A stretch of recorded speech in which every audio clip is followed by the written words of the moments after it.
Our first guest is running for Ohio State House in District 73. She is Kim McCarthy. Kim, are you there? I'm here, Francesca. Hi. Hi, thank you so much for joining me. Thank you. So you have such an interesting story. You are originally from Australia. You moved to Ohio. You became an activist in the Occupy Wall Street movement. And now you're running for elected office. In fact, this is your second time running. Just tell me about your journey.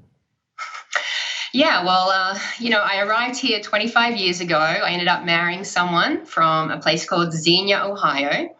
And having grown up in Brisbane, Australia, I was used to a certain life, I guess. When I came here, my first job was as an employer. And the man I married had his own business, and I'm an accountant by trade. So I started working in that business. And the things that kind of struck me initially was, firstly, that he was telling me we were responsible for our employees' healthcare needs. And I was like, seriously? Also, he told me that we were able to decide how much paid time off they got. And again, I was like, wow, this is nothing like I experienced. But okay, I just went with the flow and tried to fit into my new country. Right. And, when Occupy Wall Street started in 2011, that really kind of lit a spark inside of me. And I got really involved in our local group called Occupy Dayton, Dayton, Ohio. And that really kind of kicked me off with activism on the federal level. But then in 2016, when Trump was elected, I walked out of our local county polling booth, and I could not believe how many of our local seats were going uncontested. There was no Democrats on the ballot. It was just Republican all the way down the ticket. And I was like, what is going on here? So that was when I decided that, maybe I should start looking a little closer to home. So I started attending the local county commission meetings and, standing up and asking questions of them and, trying to work out what was going on, why there were no Democrats in my county. So, it didn't take long for the county commissioners to grow weary of my constant questioning. And one week when I was standing up asking another question of them, one of them looked at me and said, if you don't like what's going on here, why don't you just run for office yourself? So,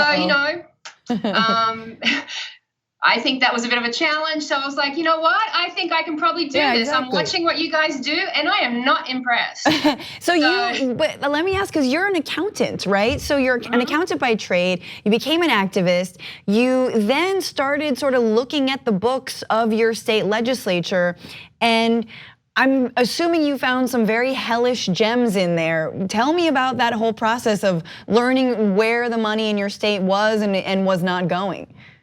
Right. Well, since 2005, the Republicans in this state have really had a stranglehold over all of the elections. They offer constant tax cuts to everyone. So, since 2005, they've cut nearly $10 billion from our revenue stream. So they have to cut money somewhere. So our local cities, our local counties have really had their funding cut back dramatically. And when I was seeing the impact of that at the county commission meetings, and I looked towards our state legislature and was like, well, what's our rep doing to try to help restore these local government funds that are really hurting our communities? And, I saw that he wasn't doing anything. I mean, all these people are on the same team, so to speak, right? So I could tell there was this kind of hierarchy where you didn't step out of line and say, hey, state rep, where's our money? Right. These people just put up with it. They were in their seats. They were okay. Things were fine for them. But, we have a county that is really struggling in many ways. So that was when I decided, what? That's where the money's coming from. That's where the laws are being written. So I think I can run for that seat. And I think that's so important. I think state legislatures often get overlooked nowadays. And now we have seen, though, the ways that they really are the gatekeepers, even for policy at a national level. Take the Affordable Care Act, for example. Whether or not it gets implemented fully is so much up to the state legislature. So tell me about then your district. I know that there was a shift in 2016 also. Back when you started getting more politically involved, or at least electorally, because your district is mostly a red district, mostly held by Republicans. And then there was a Bernie Sanders moment. Yes, there was. Well, Bernie Sanders won the primary against Hillary Clinton. So, that really inspired me because I absolutely align with most of Bernie's policies. Well, I should say all of Bernie's policies. So that really gave me hope that there was room for a message like that, a progressive economic message in a red county like that. Right. And, there haven't been any kind of competitive races here. The Republicans, they basically line up for these seats. Right. And they don't speak to the issues that people are experiencing. They offer up no solutions. We've had 30 years of Republican rule, one-party rule. 22 of those 30 years have been a trifecta where they've held the state house, the House, the Senate, and the governorship. No, they don't have to do anything. And when I decided to run in 2018, I really put forward a strong progressive message, and people responded because these are the things that people actually are dealing with. No one has spoken to them before about their healthcare issues, about their extraordinarily high property taxes that have gone through the roof in order to fund our schools because our state house does not care for education. So there's so many. You've learned so much because this is actually your second time running now for state house. What did you learn that first time around running? And specifically, I'm interested in your opponents. What are some of the interests that are backing these Republican state reps? What are their donors like? What did you learn in that whole process? Well, we have the fossil fuel companies. We have, you name it, actually, it's across the board. Right. Right now, we have lots of extreme legislation being trying to be passed with regards to women's health care. Right. My opponent ran on guns and abortion, right? I mean, that was his two things. He flew the flag and said he was pro-life and pro-guns and tax cuts always. And are those the issues that when you talk to voters in your district that they're the most concerned about? No, not at all. I knocked on about 8,000 doors in 2018. I had one woman reject my knocking because she was pro-life.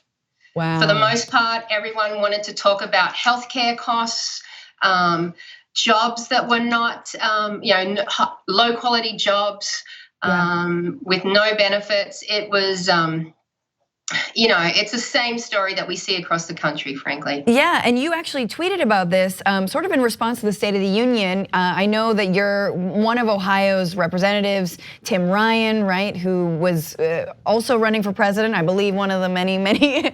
He walked out of the State of the Union and he wrote something like, this is all for show. It's basically like wrestling, it's all fake.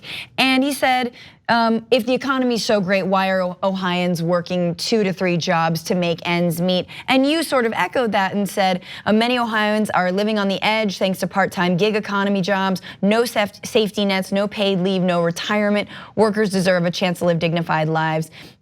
If elected to your state senate, how would you change that specifically in terms of working conditions for Ohioans? Yeah, well, we have to stop giving away tax breaks to corporations who basically have no concern for their employees. I think a great idea I read about recently was about having, portable benefits. Just like Social Security and Medicare, if you're having to work 3 part-time jobs, you don't have the luxury of any kind of safety net. But if we could force businesses to offer all of their employees, retirement, paid time off, the basic, those safety nets that prevent people from going off the edge of the cliff with one small illness. Right. That is obviously something that would be really helpful for a lot of people. So how is it looking for you? Just a final question. What does it look like for you this time around? Well, we moved the needle 12 points to the left in just one election in 18. We shattered previous fundraising records like 6 times over. Wow. And I'm hoping if we can do that same thing again, we've won. And this time, I was against a 3-term incumbent last time, and it's a brand new person this time. So I think we have a much better shot. And people know that I'm here for the duration. I'm not doing this because I want a career. I really want to bring a better quality of life to the people of Ohio, because they deserve the same rights as people across the world.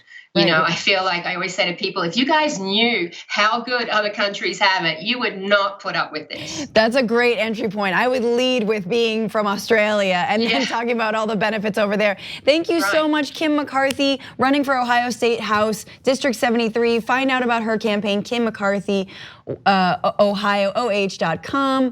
Follow her on Twitter, all the things. Thank you so much for being with us. Thank you so much. I appreciate you having me. Absolutely. 2 easy ways to follow the Young Turks. One is hit the subscribe button down below. Then you're a TYT subscriber. And second is ring the bell. And when you do that on YouTube, you're notified of our videos.